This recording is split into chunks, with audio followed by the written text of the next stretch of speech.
Hoodoo plant mamas, get your soul fed and your spirit read. This here ain't no trend. I possess the power from way back when folk was stripped from all of their kin, so they had to find the magic within. So I call on my ancestors to gather my herbs. I conjure at my altar. Voodoo plant mama, I manifest growth and I release trauma. Child, we just out here trying to water our plants and mind our business, you know? Everybody ain't from the deep south, man. Everybody can't have culture like us. Hey everyone, and welcome back to another episode of Hoodoo Plant Mamas. I am one of your hosts, Leah Nicole. And I'm Dani B. And Dani B, how have you been? What's going on? I am doing okay. Just working like a 9 to 5 has proven to be like not for me. And it's not even that I haven't worked full time before. I think it's just a traditional full time 9 to 5 where you work 5 days a week and you only have 2 off days. It's actually like wretched. So I'm doing my best. How about you? I completely I remember the first time I worked a full-time job, I was like, never again. And I only worked part-time since then. But I'm making it. Recently I went to the hairstylist, so now I'm blonde. I'm so happy about it. Yeah, it looks good. Thank you. But other than that, I have had like a few health scares, so other than that, I'm still here, I'm still here. So speaking of which, Dani B, what are you feeling grateful for today? I am grateful to be here, and I'm grateful for my friends. You know, I'm dealing with the loss of a friend right now, but I'm reminded how much the people currently still present in my life love me.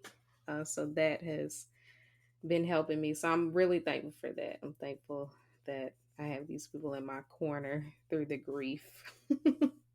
And I'm also grateful to be alive right now. It's just like it's a scary time. I think every day I hear like something bad is going on, but I'm grateful to be here. I'm grateful to be doing the work that we're doing. And I'm grateful that I get to see another day. Love it. Well, so today I wanted to discuss altars. A few months ago, I want to say a few months ago, it might have been less than a few months ago, maybe a few weeks, Hess Love, who is a hoodoo and spiritualist that we've had on the podcast during our Writing the Spirit season, they were tweeting and discussing altars and how they can look different for everyone. And they were discussing it in the context of a family member that has an altar that wouldn't necessarily be seen as a traditional altar.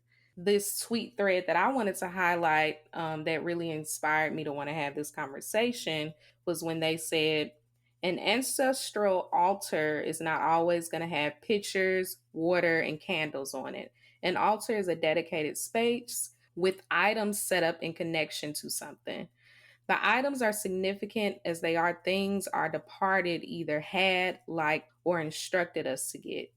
I feel like I saw them tweeting about this at just the right time. As of now, I don't currently have an active altar. Some of that is because I literally just moved into a new space, so certain things are just kind of still packed up. But the other reason is because I started to feel disconnected from the previous way I had set up my altar. It started to feel like forced and kind of performative.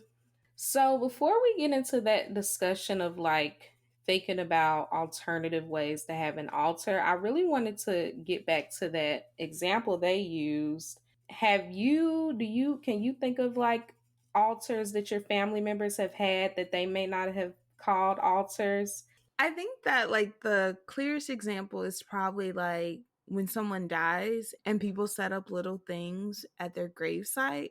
I think that's probably the clearest example of an altar. But also in my grandma's kitchen, so it's the house that she grew up in. So my grandma has a picture of her mother in that same kitchen, in the kitchen. So that's probably the only thing that I can think of that's like paying reverence to an ancestor. Outside of my family, I know that there was an altar at our church. And I'm not sure if it's like all churches or if it's just Black churches, because I remember when I wrote a piece a couple years ago about gospel music and I mentioned an altar call. The editor was like, I have no idea what an altar call is. So I'm not sure if every church does this or if it's just Black churches, but there's this table in front of the pulpit where they will place communion. It's also where they sit the tithes and offering collection plates. And then sometimes around like holidays, they'll have bouquets there. And so at the end of service, everyone goes there and they pray and that's where you do the benediction. So yeah, I wasn't sure if like all churches have that or if it's like a hoodoo tradition that's in the Black church. But yeah, I can think of altars being in the church as well. Yeah, I'm glad you mentioned that because we had an altar too. And I remember when I was younger, I got in trouble. I don't know what we're doing. You know how, like, after church, you're playing around and stuff. And I was like leaning on the table, and my grandma or somebody was like, you don't do that. Like, it was serious business to be leaning on or touching that table. We also couldn't go into the pulpit. The pulpit was considered like sacred. Unless you were in the choir part, like the part where the preacher be at, that's a no, even if it's after church. So yeah. Yeah, I was an usher and even I had to like corner myself because I had to put the water and stuff up there for the pastor. So I had to like corner myself so I didn't go behind the pulpit. And so I was like, okay, it's a whole thing. Very extra. But yeah, we had those rules too. So for me, I'll say my grandmother, well, I can think of several relatives that I've kind of, if I think back, I can observe something that could be considered an altar. But for my grandma, there was this Bible and it had a little dried up flower inside of it that she kept on a table in the living room. And I had been seeing that Bible like for the longest, for years. And then one day when I was just being nosy, because sometimes I just get into the mood to start digging around, looking at photo albums and family stuff. And I asked her, like, oh, is this your mama's Bible or something? And she was like, no, it's mine. And that flower that I put in it was from her funeral. And I thought that was really interesting. She did not like me messing with it, but I thought it was, sweet that she saved that. Her mom died in the late 80s. And that little flower thingy, I mean, it's clearly dead and dried up, but it's intact. And it's inside that Bible that I guess she took to the funeral with her. And to me, I just feel like that's an example of this is an item, two items that are really important to you. And in some way, whether she explicitly says it or not, it's something sacred in honor of your mother, in honor of her mother, in honor of my great grandmother. So I think it's important to have discussions about alternative ways of thinking about an altar that are not just what we see on social media. Because I've been on this spiritual journey for like a decade, really, like intentionally. And I still have to like pause sometimes because I'm internalizing stuff that don't got nothing to do with me or my ancestors. So as I think through ways to reconnect with my altar, I've been revisiting some of my past readings, some of which we've either discussed on here or on the Patreon. And one thing that came up several times is I need to go back to something I enjoyed in childhood. And I also get a lot about writing and divination. Something related to divination always comes up. So a part of me has been wondering if maybe my ancestors want me to create an altar as like a writing station, where I have like a notebook or something exclusively for them. And then that's how I communicate, because writing is how I best communicate. When I'm when I'm having an issue with a friend or whatever, I need to communicate something that's difficult for me to talk about, usually I just write a letter. Like that's just always been how I am. So I think that would really make sense for me. So yeah, what about you, Leah? Have you had any shifts on how you approach your altar? Has your altar changed from when you first built it to now? Yes, it has. But first, I do want to talk about what you are talking about. I have also had a reading where I was told to like sit at the altar and just write. So I think it is very much, I think writing is a tool of divination. And I think that that is something you should be pursuing. Yeah, it's so funny because it was actually as I was preparing for this episode that came to me, and I was like, maybe that's it. Maybe that's it. Like, I need to set it up that way and stop trying to do what I think is the right way and just do what feels right and what feels aligned with what my ancestors need from me. Writing in the hoodoo tradition. I mean, basically. But to answer your question, I have definitely changed up the way that I approach my altar. It's still set up pretty much the same. And back in the day, I used to go to it very consistently, especially at the start of the pandemic. And now I probably go maybe once a week or once every 2 weeks. And something that has helped me to feel less guilty about that is I was listening to this episode of a little juju podcast a few weeks, maybe it was a couple months ago from now. She had a guest whose name was JT Perry, who was talking about disability, and something she said was that spirit was eternal. And I think like part of my guilt around not consistently engaging with the altar is due to like evangelical Christianity and being taught like if you do not worship consistently, you'll be punished for it. You will be punished with hell. But listening to that and hearing that spirit is eternal, it helped me to realize like that energy is always there for us to tap into. There's nothing to feel guilty about. If we don't have time for it, spirit definitely understands it will always be there. And maybe at that time it's better to prioritize ourselves. And then when we're in a better place, then we can be like, okay, now I can engage with spirit. And so for me, I have been searching for different ways of kind of engaging with spirit. I know earlier this year when it was cooler outside, it's been way too hot this summer, but when it was cooler outside, I would go to my local park and I would sit and just like talk with the trees and with the water, and I would journal. And it really did help me feel connected. And it helped me. I think we talked about this in our last season. Mm-hmm. Okay. Okay. But yeah, and I started talking about this on Patreon as well, about thinking of other ways to engage with spirit that's not just a physical altar, that's like the trees or the wind or the water. Yeah, just a lot of alternative ways of engaging.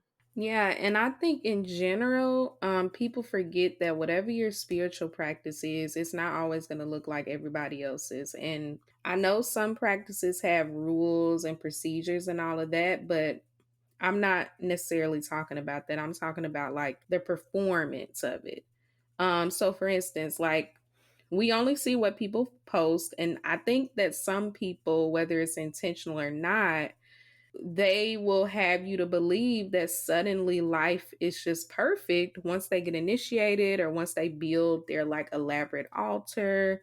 When I think about my journey, there's been so many beautiful moments. Like since I've reclaimed hoodoo and like developed this relationship with my ancestors, I don't even look at the world the same anymore. Like certain things that used to bother me don't.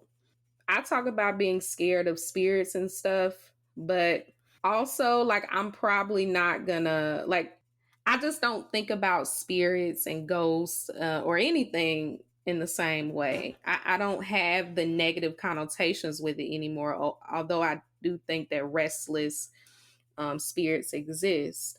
But there's also been like, you know, really terrible times like right now in my life where so much change and is happening, and I'm in a transitional period. When you start to grow and elevate in whatever way you're trying to elevate, it is not comfortable. If someone tells you that it's comfortable, I'm gonna say they lying. You know what I mean? Even if you want what's happening in your life, change is really hard. And what's been happening for me that I've had to like reckon with currently is that over the past few years, I've been praying and asking and speaking all of these different things over my life. You know, remove anybody who doesn't have a place in my life or doesn't mean me well. Reveal folks to me that don't mean me well. Put me in a place or a career, a job that is aligned with my highest good. All of this different stuff. And so now all of that is unfolding and it's so uncomfortable. Like it's so much loss and grief and inner child work that I'm having to do.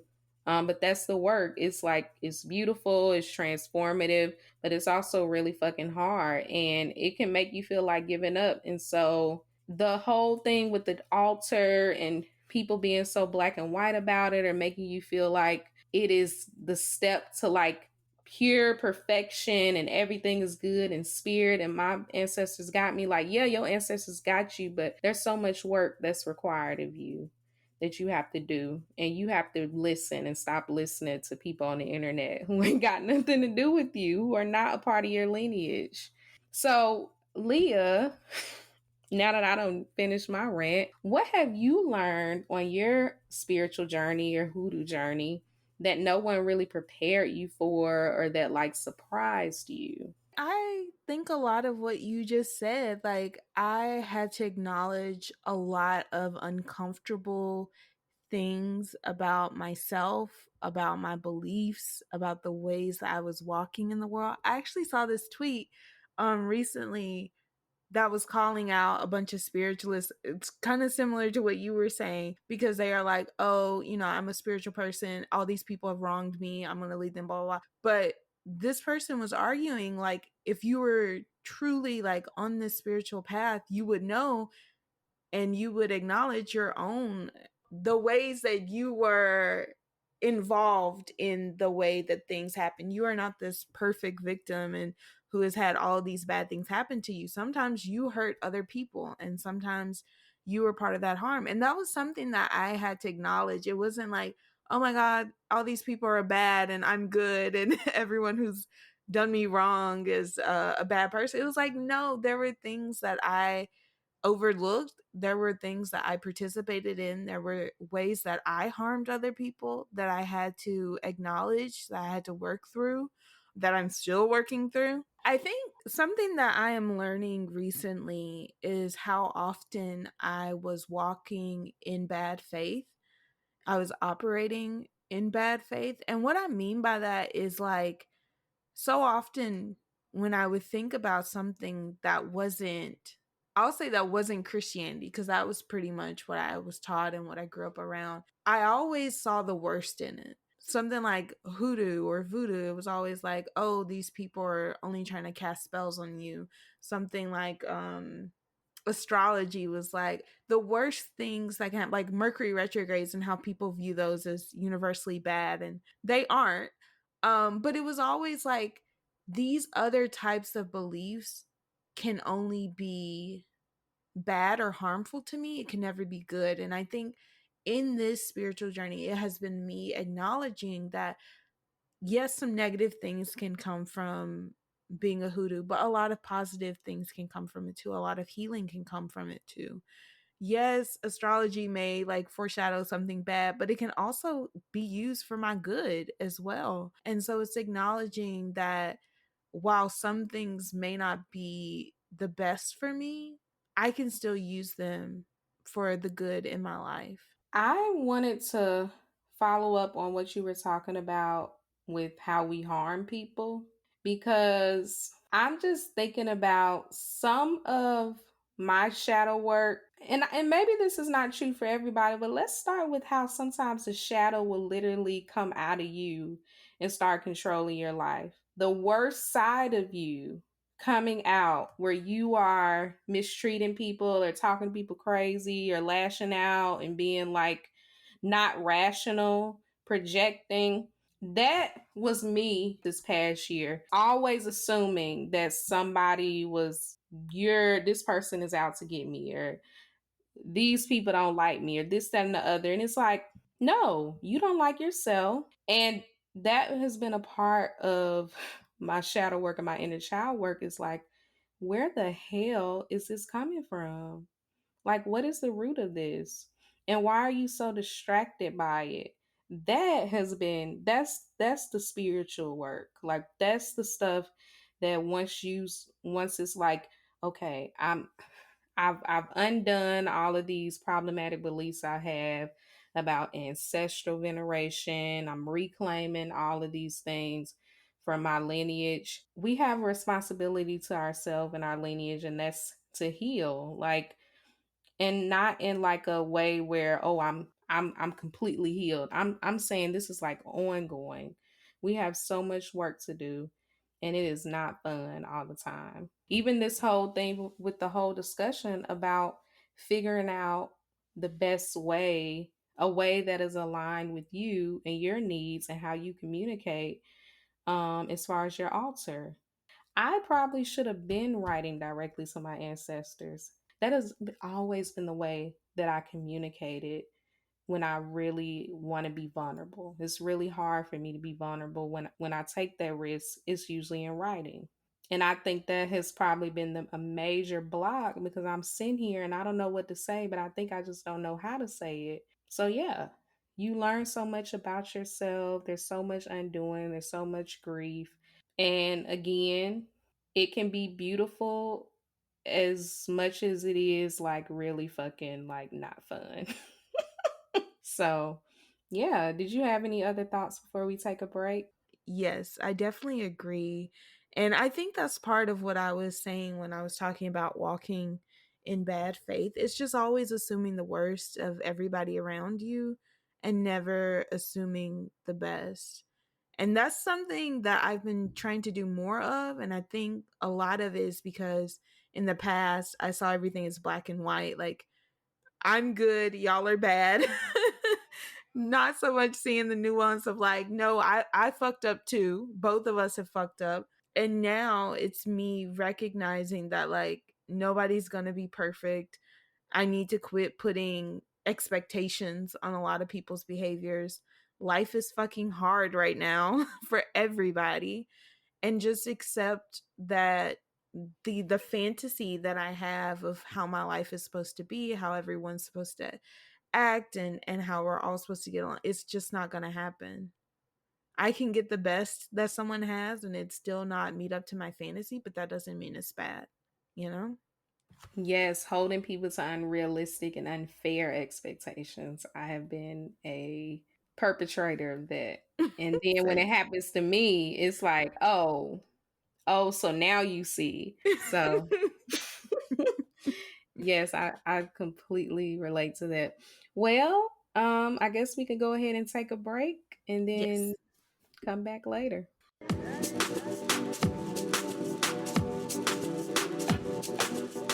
Thank y'all for tuning in to our show. If you want to support us, you can rate and review us on Spotify and Apple Podcasts. You can follow us on Twitter at Hoodoo Plants and Instagram at Hoodoo Plant Mamas. You can always find us on Patreon, where we share exclusive monthly minisodes. We now have one $3 all-access Patreon tier, which includes a minisode, newsletter, and plant content. We have a new patron, Miguel. Thank you, Miguel, for joining us. Yes, thank you, Miguel. If you prefer a one-time donation, you can hit us up on Cashapp, hashtag Hoodoo Plant Mamas, or our PayPal, hoodooplantmamas@gmail.com.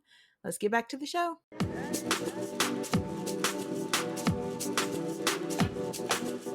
So I want to spend the second half of the show talking about offerings that you can give at your altar, whichever kind of altar you want to have. The reason we give offerings is to venerate our ancestors. We exchange the energy it took to make or buy the food with our ancestors. In return, they use that energy to do work for us. So Dani, I'm interested to know if there are any offerings that you give your ancestors that they absolutely love. Well, in 2020, when the pandemic first started, I was going to my altar daily. And one thing that I kept on my altar at all times was coffee. I sit there with my own cup and drink and listen to gospel music.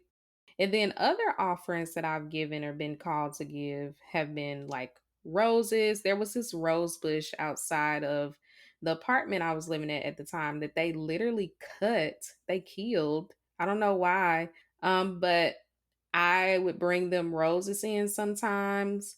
I also would sometimes cook myself a traditional like Sunday dinner. And I would always fix them a plate. And then sometimes just like random sweet things that I had around the house. And of course, money. Money is another one. I think the two most common offerings that I was commonly called to give was coffee and money. I think for me, it is soul food, like Sunday dinner, basically. I vividly remember like one time I had made greens, yams, and I want to say maybe mac and cheese. Definitely cornbread. And so I put it on my altar, and I remember that night I had a dream where this lady was talking to me, and she was like, "You know, your ancestors are so proud of you." I'm like, "Oh my god!" But I don't know if it was the offering or if it was like everything else that I've done, but it did make me feel really good. Other offerings I've given have been like corn. I had a dream about corn. It was like in three different ways. It was like fried corn and then cornbread and then a fresh cob of corn. And I was like, I really think I need to put corn on my altar. Also, like you said, other sweet things, like I've had cravings for cakes and pies, and it will be something old. I've even had my grandma, because I had a really bad craving for German chocolate cake, so I had my grandma make and ship me a German chocolate cake that I then put on my altar. But yeah, that's another thing. If you have like cravings for stuff, that could be a sign that your ancestors want you to give that to them in an offering. So, one of my favorite stories that I have about offerings is that I volunteer with kids, and one of them, he's a 4-year-old. And we were at the park one day this summer, and it's hot outside. So, I always bring a cooler with us. And then one day he was drinking his water and he poured some on the ground. And so I asked him why. And he said his little brother asked for some water. And so his little brother died a few years ago from SIDS. I asked him who taught him how to do that, and he was like, "No one. My brother asked for water and I gave him some." And I'm like, "Okay."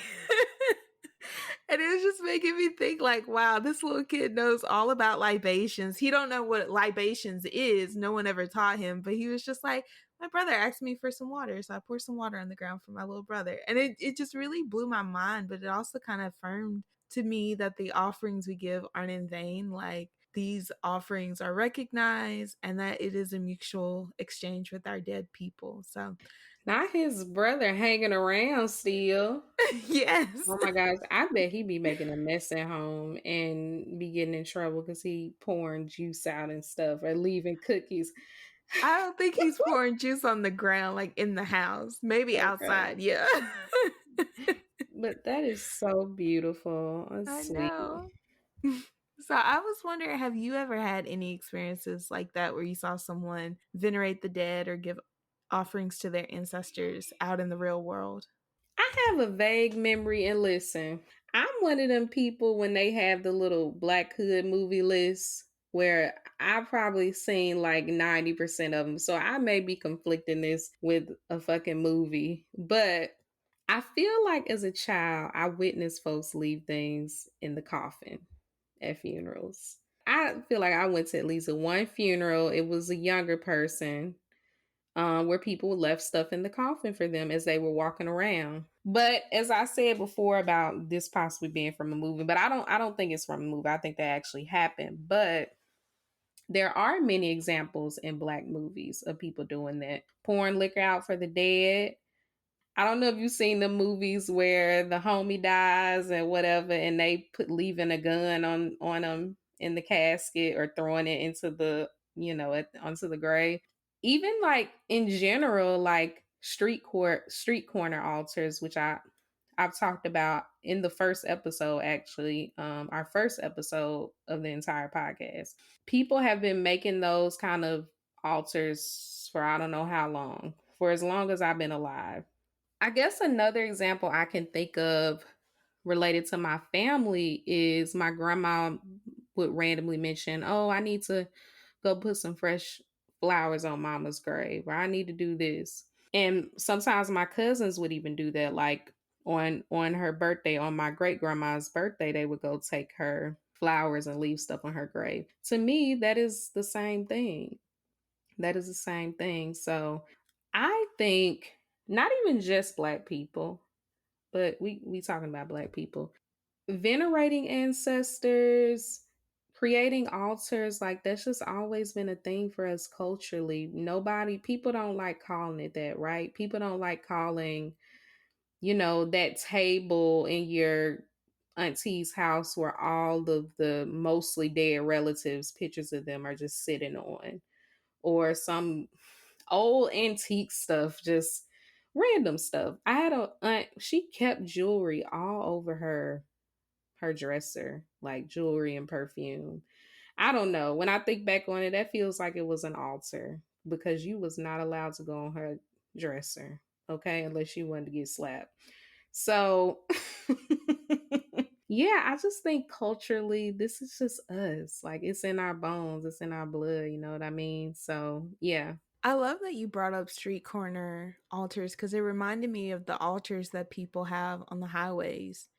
And I don't know, maybe they are fake flowers, but they always look so like fresh and stuff. So I'm pretty sure someone's going and fixing it up and stuff like that. But as I mentioned earlier, church has altars. They also have offerings in the form of money. So, tithes were mandatory and then offerings were what you give on top of tithes. And so I know, like you said, you can leave offerings for your ancestors on your altar. I don't know how you dispose of it. I heard that you can either give the money away to unhoused people or you can burn it. And so for me, I just give the money away. I'm sorry, but I don't think I've ever done that. I be using it. Oh, I okay. no, like I have never felt, and my thing is, I always, probably to my detriment, it's really hard for me if I got it to say no if somebody on the street is asking me for money. And if I don't got it and they want some food, I'm like, listen, I ain't got it, but I can get you some food. So I guess that's just me with my own money. So with my money on my altar, like when I was really down, if I'm really down bad, I use it. Yeah.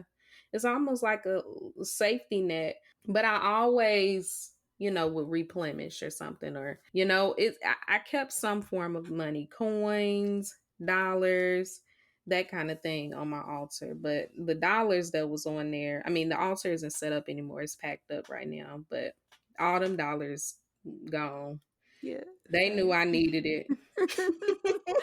I actually did get the money off my altar and I donated it a couple months ago. So but speaking of money, something that I remembered was like a tradition we had when I was younger, where if it was someone's birthday, you would give them money and they would put it on their clothes. So I was kind of wondering if that counted as an offering as well, because it's not something that we give to our ancestors, but it's something that we give to each other. I thought that was such an interesting point. And yes, that is such a black thing. Like, and it's so funny because sometimes it's like ridiculous. Like, sometimes it's like, you really walking around like this, like your whole chest is covered right now. Yeah, I believe that that's probably something, even though it's not like an ancestral offering, I believe that it's something we inherited. Like, I think there's something to it.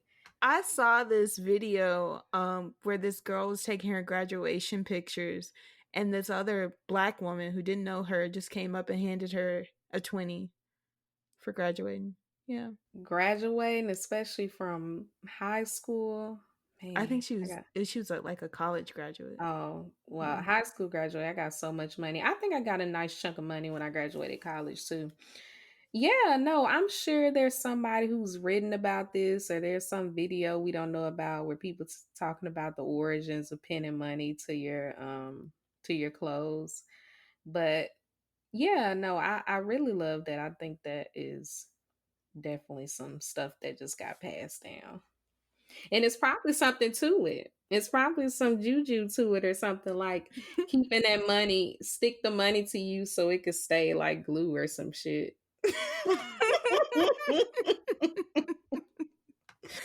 Baby. Oh, I in that same vein, I was kind of also thinking about the ways that we give food to each other, especially after death or during a sickness. And so, yeah, I think not only was I thinking about like the way that we offer things to the dead, but we also offer things to the living as well. Yes.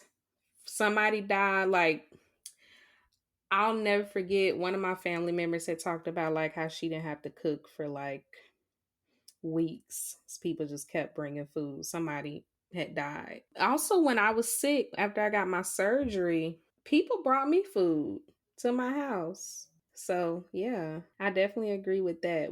But that's how it should be. That's the thing, like in some ways this practice of ancestor veneration, offering, and that kind of thing, like that's community stuff that we should be doing. We should be feeding each other.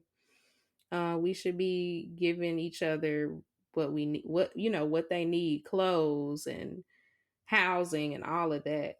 When I think about it right now, like if your ancestor work and your spiritual work is just all about what you getting, what you can receive, or you only giving stuff to, you have this energy of I'm giving my ancestors all this stuff so I can have all of this, richness and wealth. I don't know. I think that's bad business. You know what I mean? You should be learning something about this energy exchange and how you should be paying that forward in your community. A lot of our ancestors were taking care of each other.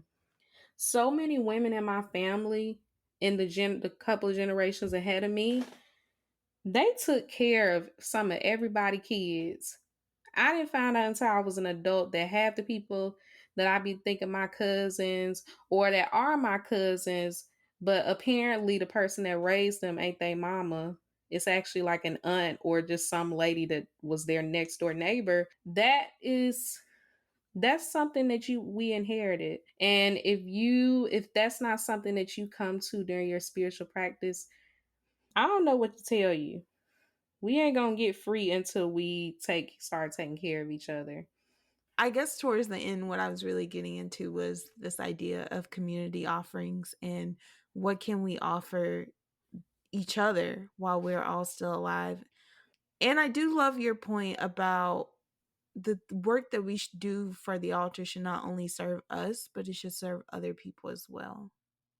But I also I do want to push back on that a little bit because I think when you were talking about your writing, I do think in the same way that you can write to help inspire, educate, whatever other people, you can also write for yourself. And you can also write in a way that is only between you and your ancestors, you and God, instead of giving everything that you have to other people. So it's a balance, really, of what can you and your ancestors give to each other, and then what can Mm-hmm. you and your ancestors give to your community. Yeah, no, I agree. I think I was thinking about, and other people have talked about this, other like spiritualists on their podcasts and stuff like that. When you start in the capitalism, the Mm-hmm. internalizing capitalism, and then putting that into your spiritual work, where it's all about riches and abundance and having this like lavish life, and there's nothing wrong with that. Like, there's a certain type of life I picture for myself that I desire, that is bright and lush, and I'm wearing all the beautiful colorful clothes that I ever want to wear. Like, so I'm not even trying to talk like I'm above that, but I'm saying if that's the sole purpose, without a single thought about the ways that you can help and take care of your community in the same way that your ancestors took care of their communities, then I don't know. People can do whatever they want, but I'm saying I think it's weird. I think it's weird, and I think it's unhelpful. And I think you can have all those things and desire it while also desiring, like, you know, all of our freedoms and liberation and all that good stuff, all of it is connected. Like all of it's connected. And so, yeah, we just can't be chasing wealth and luxury all the fucking time. Like you can have it, but if that's all you care about, it don't make sense. It don't make sense to me. But yeah, I agree with you. There definitely has to be balance. I'm definitely working on the whole like sometimes writing is just for you. That's actually something where I wrote some things, a couple of things that I was going to release on my newsletter where I said this doesn't feel like this is supposed to be consumed by the public. So I didn't release it. I didn't release it, and I haven't. Now that I've accepted it, I'm like, you know what? I was just supposed to get that out. I was just supposed to write that, and it's for me and all the spirits and stuff that's around me that watch me write it. So yeah. Something that like gets, and I guess that's part of what doing this practice has kind of taught me, because when I was younger I was very much like, I need to make a certain income, I need to live my life a certain way, and it was very much centered around how much money am I going to make, because I thought the best thing that I could do for me, not only for me but for my family, was to make a lot of money. That's what I've always been taught. That's what I thought I needed. And so it's through this process that I'm kind of seeing the ways that money is fake. And wealth is fake. It can really affect our lives in a way, but the hold that money has on people isn't healthy, and the ways that people worship money isn't healthy. And while yes, I can look at money to be like, a certain amount of money will make me comfortable, will help me not stress out about having lights and water and food, I can also acknowledge that there's a such thing as too much money. There's a such thing as like devoting myself more to money than to other things that are more important for my well-being. And so that is something that I have had to shift and really ask myself a lot of times, especially when I want money. It's like, why do I want money? Do I want money just to go buy something I don't really need? Do I actually need money to survive? Like, why do I want money? I also want to say with the whole capitalism and stuff, one thing that I think I have had to work through over the last few years, and probably why I've been struggling, is because I have been that person consumed with money, and not in the way that I had so much that's all I cared about, in the way that I need it. That's all I think about. Every single problem I have, I think about how money could fix it. And I think what makes me so, and I still struggle with that, although I'm getting better. And I think what makes me so mad is that it's fake. Like, I know some people will say, like, oh, it's easy to say it's not real when you got it. No, I don't have it. And it also pisses me off because it's fake. I think about the fact that we have to pay for food. Price of food is skyrocketing. We have to pay for housing. You know what I mean? Things that shouldn't be a luxury are a luxury. And then I think about the amount of homelessness, and so I am one of those people. I don't know what it is. Anytime I've had to walk through or drive through, not literally driving in the passenger side, of course, a highly concentrated like houselessness community, I feel it in my body. Like it's so fucking uncomfortable. Like a wave of just heaviness. Like it just feels sick that this is our world. You know what I mean? And most of us are closer to being there than we are to being a fucking billionaire or a millionaire, That's how capitalism wins, because a lot of people don't feel that way. A lot of people think that everybody think they gonna have that meeting, that dinner with Jay-Z. And that's gonna be their foot in the door to their billions. Or reading Rich Dad Poor Dad, which is a whole nother conversation. I think for me, the most depressing part of it all, because I was thinking about not just humans, but it's like the entire globe. All of these species are dying because of like 500 people. elephants are tired of our shit. And I'm sorry, but like that's when I really like I've been concerned, but once I saw that elephants are getting pissed off, now I know y'all taking it too far. Where that elephant killed that woman and then came to her funeral. The worst best thing about that, because a part of me was like, I don't know, this feels fucked up, man. But everybody was taking the elephant side. Yeah, Because because the elephant everybody was right. know elephants literally don't be messing with nobody. Like they are the epitome of minding your own business. Like, don't start nothing. Won't be none. Like they're gentle giants. But they are, along with so many other animals, they always having to worry about poachers. And why y'all just can't leave these folks alone? You know what I mean? The elephants gonna be the ones that's gonna stomp our asses out. And I'ma just lay down. Like I'm not gonna fight you. I deserve it. I think for me, just to wrap everything up, I think the process of having an altar, the process of engaging with spirits has kind of just helped me to know when enough is enough, to kind of help me live a life in moderation, live a life of gratitude, live a life of small pleasures, and not get so greedy, not just look at the world and be like, well, so and so has that, so I need to have it. And it's like really asking myself, do you really need these things?